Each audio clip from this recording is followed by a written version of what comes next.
So this tip I learned recently from Dr. Aditi Nerurkar, and I heard it on Carolyn Chambers' podcast, So Into That, episode 13.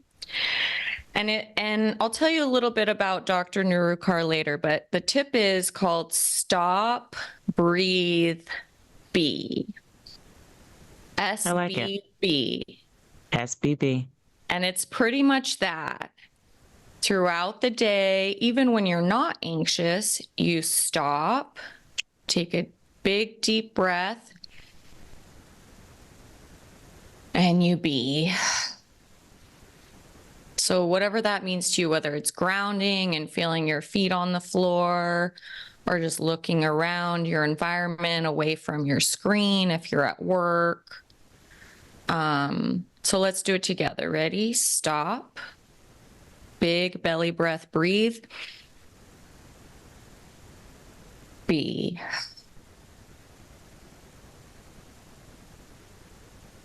How you feel? The being is the noticing, right? I think so. I think Okay. it's whatever it is to you. I know you and I always want to do it right, but I think it's whatever that be, that being present. Mm. So basically, what's very cool about, and I highly recommend listening to this podcast, we'll put a link for it.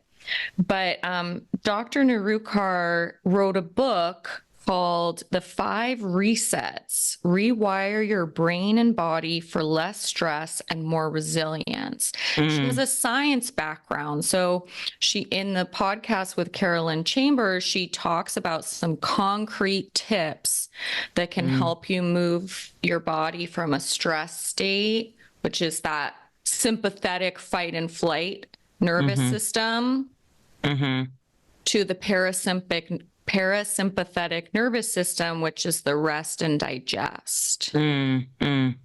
So the stop, breathe, be attempts to help us kind of regulate our stress by helping us move back into that rest and digest state and away from the panic of the fight or flight state. And I actually used it all week this week because I started a new part-time job and my anxiety was pumping. And I used Stop, Breathe, Be a lot this week when I could remember to do so. So that's our tip of the week. Thank you, Shar. Such a wonderful tip.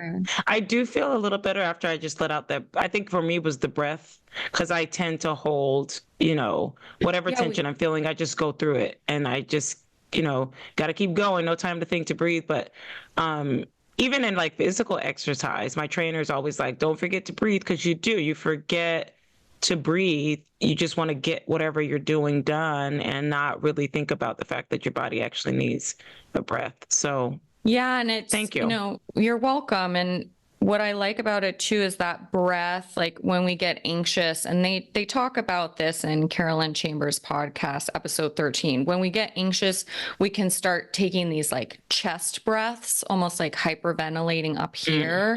But the stop, breathe, be, you actually want to like puff out your belly like a balloon. Like with little kids, we call it balloon breath. With adults, we call it diaphragmatic breathing, because your diaphragm, you fill your lungs so much that your diaphragm pushes down and your belly comes out. So that diaphragmatic breath, that deeper in the belly, I was doing it at my desk. I was trying to make my belly touch the desk, like touch the desk. I was in a panic. I agree. This whole week, I should have been, I wish I knew about the tip. This was a week for me. It was fantastic. And I say that it was crazy.